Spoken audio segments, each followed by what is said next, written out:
देशभरामध्ये शिक्षण मंत्री धर्मेंद्र प्रधानांच्या राजीनाम्याची मागणी जोर धरतीये। विद्यार्थी रस्त्यावर उतरलेत, विरोधक आक्रमक झालेत आणि राजधानी दिल्ली पुन्हा एकदा आंदोलनाला तापलीये। अशा परिस्थितीत एक प्रश्न वारंवार विचारला जातोय, एवढा दबाव असून पण भाजप धर्मेंद्र प्रधानांचा राजीनामा का घेत नाहीये? याचं उत्तर केवळ शिक्षण खात्यात नाहीये, तर भाजपच्या राजकीय रणनीतीत आहे। हीच रणनीती समजून घ्यायची। धर्मेंद्र प्रधान हे फक्त केंद्रीय मंत्री नाहीयेत, तर भाजपचे अनुभवी संघटनकार म्हणून त्यांची ओळख आहे।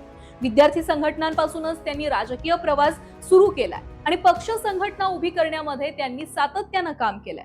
त्यामुळे पक्ष नेतृत्व त्यांच्याकडे केवळ मंत्री म्हणून नाही, तर निवडणूक जिंकून देणाऱ्या रणनीतिकाराच्या भूमिकेत पाहतं।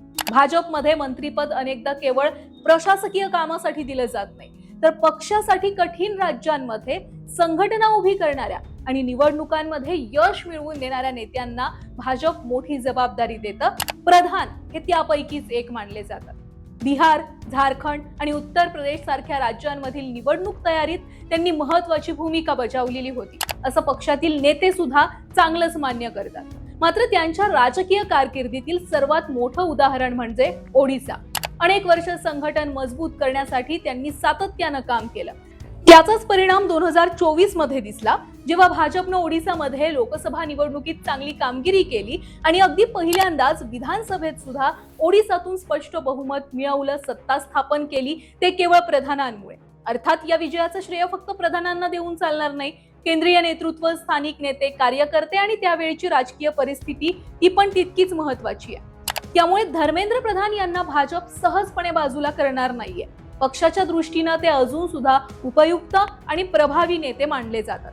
दुसरीकडे पंतप्रधान नरेंद्र मोदी यांच्यासाठी हा निर्णय केवळ एका मंत्र्याचा नसून राजकीय संदेशाचा विषय आहे। बघा कसंय, मोठ्या आंदोलनाच्या दबावाखाली लगेच राजीनामा घेतला तर सरकार कमकुवत आहे असा संदेश जाऊ शकतो।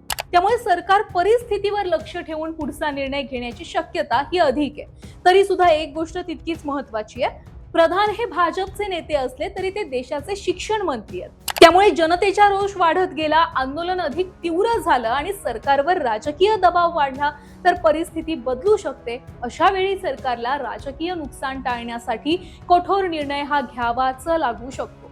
म्हणून सध्याचं चित्र असं आहे की धर्मेंद्र प्रधान यांचं संघटन कौशल्य आणि पक्षातील महत्त्वामुळे त्यांचा राजीनामा हा तत्परतेनं होत नाहीये। मात्र अंतिम निर्णय हा आंदोलनाची तीव्रता, राजकीय परिस्थिती आणि सरकारच्या पुढील रणनीतीवर अवलंबून असणार आहे। बाकी तुम्हाला काय वाटतंय? भाजपने धर्मेंद्र प्रधानांचा राजीनामा लगेच घेतला पाहिजे का, किंवा भाजप हा राजीनामा लगेच घेईल का? तुमचं मत कमेंटमध्ये नक्की सांगा आणि चॅनलला फॉलो आणि सबस्क्राईब नक्की करा।